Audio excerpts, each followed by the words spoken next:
At our engagement party, she joked I'm marrying him for the money, obviously. Everyone laughed. I laughed too and replied, "Good thing we signed a prenup this morning, right?" The color drained from her face as her parents looked at her, stunned. I, 31 male, thought I was living in a romantic comedy. Turns out it was more like a heist movie where I almost played the mark. Saturday was supposed to be our engagement party. Cassidy, 28, and I had been together for 2 years, engaged for 3 months. I own a software development company that I built from nothing. Not gonna lie, I do pretty well. About $400,000 a year after taxes. Cassidy works as an influencer and part-time yoga instructor, makes maybe $30,000 on a good year. The engagement party was at her parents' country club. Fancy stuff. About 150 guests. Her dad, Reggie, is old money. Her mom, Diane, acts like she's royalty. They've always been weird about my background. I grew up poor, put myself through state college, built my business working 80-hour weeks. But they loved that their daughter landed someone successful. During speeches, Cassidy had a few champagnes, maybe more than a few. Her cousin asked how she knew I was the one. Cassidy laughed, that tinkling laugh she does. Well, I looked at my bank account, then looked at his, and thought, I could get used to this. People chuckled uncomfortably. Her dad shifted in his seat. Her cousin pressed on. But seriously, you love him, right? Of course. I love everything about him. His house, his Tesla, his investment portfolio. More laughter, but nervous now. I'm kidding. But seriously, after dating all those broke artists and musicians, finding someone with actual money was like, finally, I'm marrying him for the money, obviously. She was drunk, but there was truth in wine. Everyone laughed because what else do you do? I laughed too. Raised my glass. Good thing we signed that prenup this morning, right, babe? Record scratch moment. Cassidy's face went from flushed pink to sheet white. What? The prenup? The one your dad's lawyer recommended. I looked at Reggie innocently. You did recommend we get a prenup, right, Reggie? Reggie looked confused. What prenup? Oh, the one I had drawn up. Cassidy signed it this morning. Standard stuff. What's mine before marriage stays mine, what's hers stays hers. You know. Cassidy stood up so fast she knocked over her champagne. We need to talk. Now. After the party, sweetheart. Now. She stormed off. I followed, but not before winking at my best friend Dale, who was recording everything on his phone. In the hallway, Cassidy lost it. What prenup? I didn't sign anything. Really? This morning? The papers you signed at breakfast? Those were wedding venue contracts. No, those were definitely prenup documents. You signed 3 copies, even had them notarized with Janet from my office. You tricked me? You just announced to everyone you're marrying me for money. It was a joke. Was it though? She started ugly crying, mascara everywhere. I can't believe you'd do this. I can't believe you'd announce to 150 people that you're a gold digger.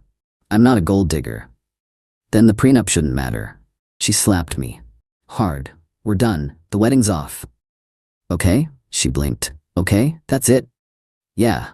You want out because of a prenup? That tells me everything. She screamed and stormed back to the party. I heard her telling everyone I'd deceived her and trapped her. Her parents looked mortified, not angry at me, mortified at her reaction. Here's the kicker. There was no prenup. Those papers she signed, literally venue contracts.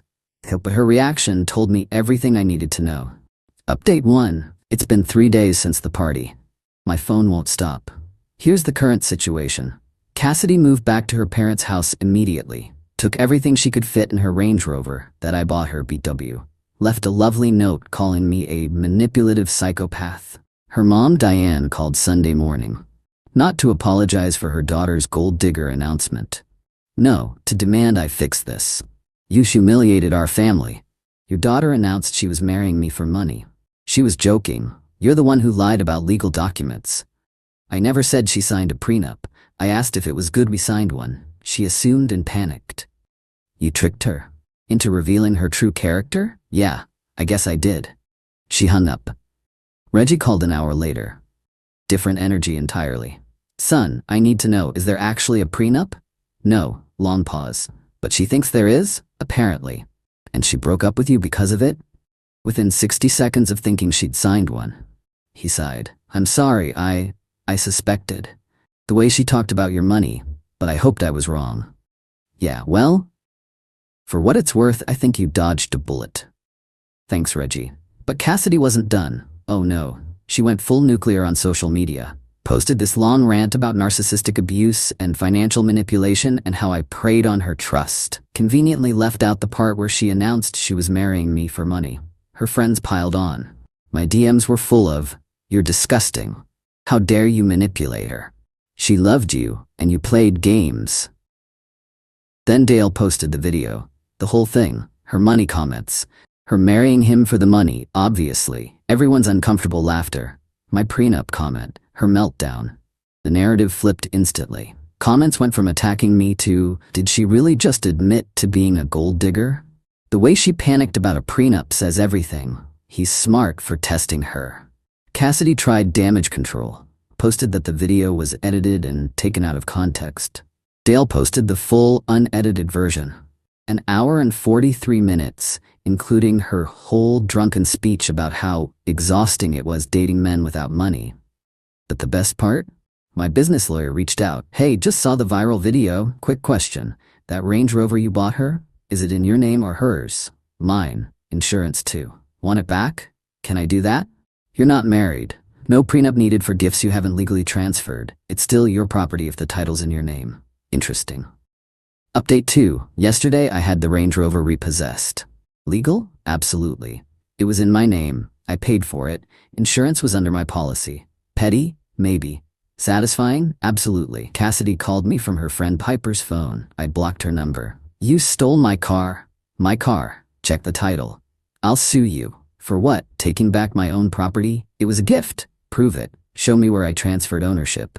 "You're a monster." "I'm a monster who still owns a Range Rover." She hung up. 20 minutes later, Diane called. "Return the car immediately." "No. We'll call the police." "Please do. I have all the paperwork showing it's mine." "You gave it to her." "I let her use it. Big difference." "What do you want? Money? An apology?" "I want nothing. I'm done." She made a mistake. She revealed who she really is, and so did you, by focusing on the car and not your daughter announcing she's a gold digger. But then things got interesting. Cassidy's friend Piper reached out privately. "Hey, you probably don't want to hear from any of us, but you should know something. Cassidy's been bragging for months about how she was going to secure the bag with you. She had a whole plan. Marry you, quit working, have a kid quickly to lock it down. She literally has a Pinterest board called Trophy Wife Life with pictures of your house." I asked Piper to send screenshots. She did. Holy hell. The Pinterest board was extensive. Pictures of my house with captions like future home base, screenshots of my company's valuation, links to articles about how to get pregnant fast after marriage, posts about maintaining attraction until the ring is secured. But the most damaging? A group chat with her friends where she detailed her 5-year plan. Year 1, marriage, get pregnant. Year 2, quit working, focus on baby. Year 3, second baby for security. Year 4, start spending more, normalize high expenses. Year 5, if divorce, get maximum support with 2 kids. One message stood out. "The prenup thing is my only worry. Have to make sure we don't sign anything before the wedding. We'll pretend I'm too emotional stressed to deal with legal stuff." I forwarded everything to Reggie with one message. "Thought you should see this." His response, "Jesus Christ." Update 3. Reggie called me this morning. Different man entirely. Cold. Businesslike. "I've seen everything. The Pinterest board, the group chat, the plan." "Yeah, I'm cutting her off." "That seems harsh." "No, you don't understand. I built my wealth to give my children opportunities, not to enable this. She's 28 years old, living off my money, planning to con a good man. You saved me from funding a worse version of her." Reggie, "I've already called my lawyer. She has 30 days to find a job in her own place. The credit cards are canceled. The allowance is done." "What about Diane?" "Diane agrees. We're both disgusted." An hour later, Cassidy called from another unknown number, hysterical. "What did you tell my dad?" "The truth. He cut me off. The cards don't work." "Sounds like a personal problem." "This is your fault." "No, this is your fault. You made the plan. You wrote it down. You shared it with friends. Those were private conversations that Piper shared with me. Maybe choose better friends." "I'm going to be homeless. You're 28 with a college degree. Get a job." "I hate you." Good, makes this easier. But she wasn't done. That afternoon, she showed up at my office. Security called me down. She looked rough.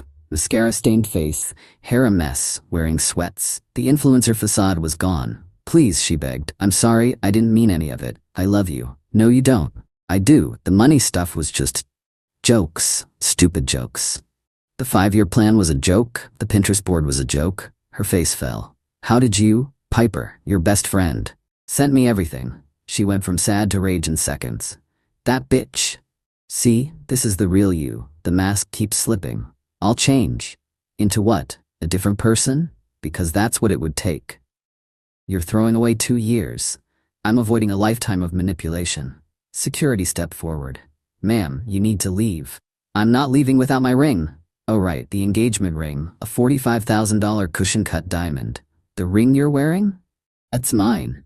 Actually, legally, it's a conditional gift. The condition was marriage. No marriage, no ring. You can keep it until the wedding date passes, then I'll expect it back.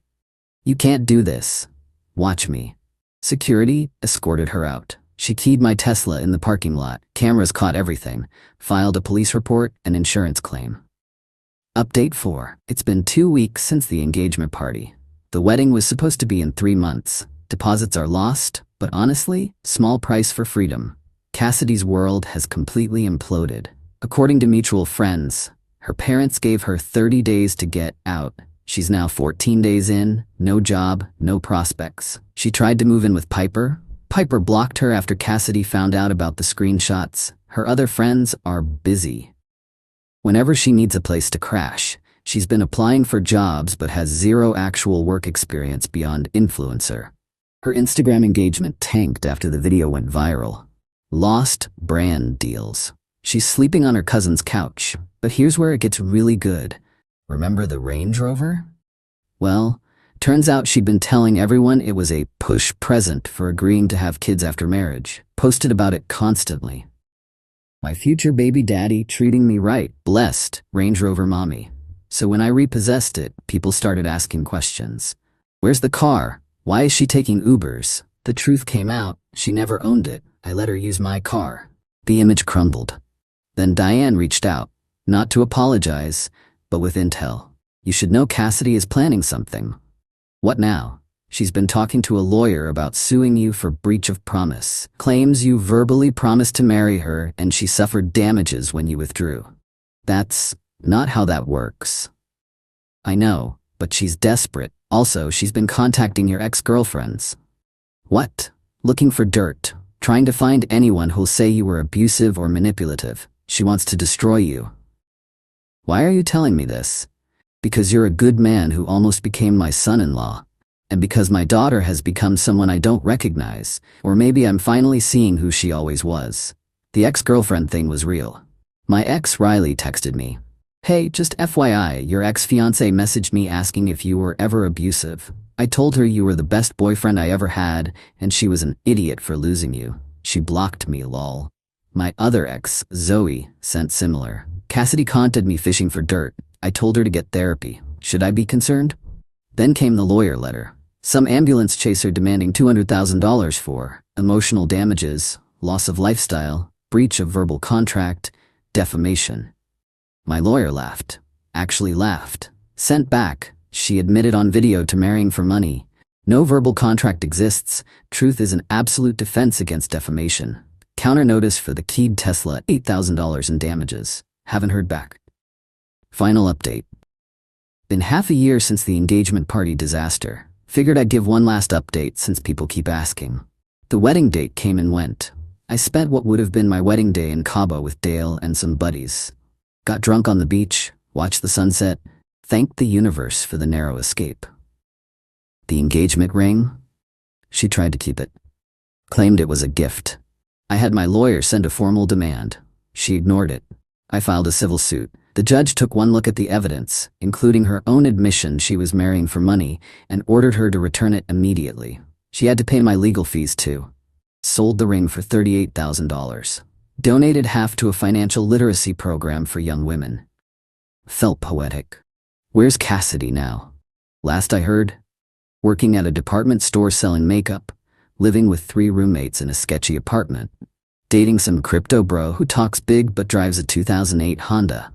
Posts inspirational quotes about surviving narcissistic abuse. Lost 90% of her Instagram followers. Her parents still have her on timeout. Reggie reached out last month, invited me for golf. Weird, but I went. I owe you an apology, he said on the 9th hole. We enabled her, gave her everything, never made her work for anything, created a monster. It's not entirely your fault. It is though. We knew she was materialistic, shallow. We just hoped marriage would mature her. That's not how it works. I know that now. By the way, I'm starting a foundation for financial literacy. Want to ensure other kids don't turn out like her. Would you consider being on the board? I said yes. It's actually been rewarding. We've helped dozens of young adults learn actual money management. The irony? Cassidy applied for a grant from the foundation. She didn't know I was on the board. Her application talked about overcoming financial abuse and rebuilding after betrayal. We denied it. Not because of me, because she literally admitted in the application that she'd never had a job before age 28 and blamed others for her situation. As for me? Started dating someone new. Heather's a pediatric surgeon. Makes twice what I do. When I told her about the prenup test, she laughed and said, I would have signed a real one. I protect my assets too. We've been together 4 months. She insists on splitting everything 50-50. It's refreshing as hell. Oh, and the best epilogue? Cassidy's crypto bro boyfriend? He convinced her to invest her makeup counter savings into his revolutionary coin. It crashed. She lost everything. Posted a tearful video about being scammed by another narcissist. Piper commented, maybe date for character instead of wallets? Cassidy deleted the video. Sometimes the best revenge is just letting people face the consequences of who they are. Cassidy wanted to marry money instead of a person. Now she has neither. And honestly, we're both exactly where we deserve to be. P.S. To everyone asking how I knew to test her with the fake prenup, I didn't plan it.